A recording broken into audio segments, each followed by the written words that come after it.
ప్రపంచ క్రికెట్లో సచిన్ టెండూల్కర్కి ఒక అద్భుతమైన స్థానం ఉంది. సో ఆయన జీవితంలో ఒక సంఘటన జరిగింది, దాన్ని మనం ఇప్పుడు మాట్లాడుకుందాం. అట్లాగే ఆస్ట్రేలియాలో బౌలరు హగ్ అన్నాడు, ఆయనకు కూడా ఒక ప్రత్యేకమైన స్థానం ఉంది బౌలర్గా. అయితే ఆసక్తికర విషయం ఏంటంటే 2007లో ఇండియా వర్సెస్ ఆస్ట్రేలియాలో మ్యాచ్ జరుగుతుంది.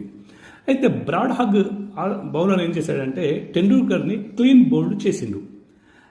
అయితే గాడ్ అంటే క్రికెట్కే గాడ్గా పిలువబడే గ్రేటెస్ట్ బ్యాట్స్మెన్ని అవుట్ చేసిన నేను ఆనందంలో గట్టిగా అరుస్తూ గ్రౌండ్లోనే అద్భుతమైన సెలబ్రేషన్ చేసుకున్నాడు. ఆ తర్వాత మ్యాచ్ అయిపోయింది. మ్యాచ్ అయిపోయాక ఒక ఫోటో తీసుకొని సచిన్ టెండూల్కర్ దగ్గరికి వచ్చిండు బ్రాడ్ హగ్.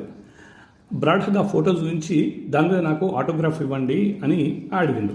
సో సచిన్ కూడా చాలా కూల్గా చాలా అద్భుతంగా ఏం చేసిందంటే ఆటోగ్రాఫ్ కింద సంతకం చేస్తూ ఒక లైన్ రాసిండు. ఆ లైన్ ఏమని రాసిందంటే దిస్ విల్ నెవర్ హ్యాపెన్ అని రాసిండు. ఈ సిచ్యువేషను నీ జీవితంలో ఇంకెప్పుడు జరగదు అని చెప్పేసి రాసిచ్చాడు. తర్వాత ఆ బ్రాడ్ హగ్ తీసుకొని వెళ్ళిపోయిండు.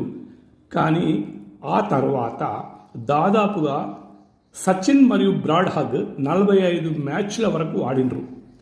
బ్రాడ్ హగ్ సచిన్ వికెట్ ఒక్కసారి కూడా తీయలేకపోయిండు. సో ఇక్కడ మనం చెప్పొచ్చేది ఏంటంటే ఒక కమిట్మెంట్ అంటే ఇది అసహ్యము, తర్వాత ద్వేషము, కోపము ఏవి కావు. కేవలము ఆయన చేసిన పనికి, బ్రాడ్ హగ్ చేసిన పనికి సచిన్ టెండూల్కర్ ఒక దృఢ నిశ్చయం చేసుకున్నాడు. అంటే ఒక ఎకసెక్కంగా నా మీదకి నువ్వు వచ్చినావు కదా అని చెప్పేసి నీ జీవితంలో నా వికెట్ నీకు అని చెప్పేసి సంకల్పం పెట్టుకున్నాడు. ప్రతి మనిషి సంకల్పాన్ని కనుక పెట్టుకుంటే మనం ఎక్కడికైనా రీచ్ అవుతాం.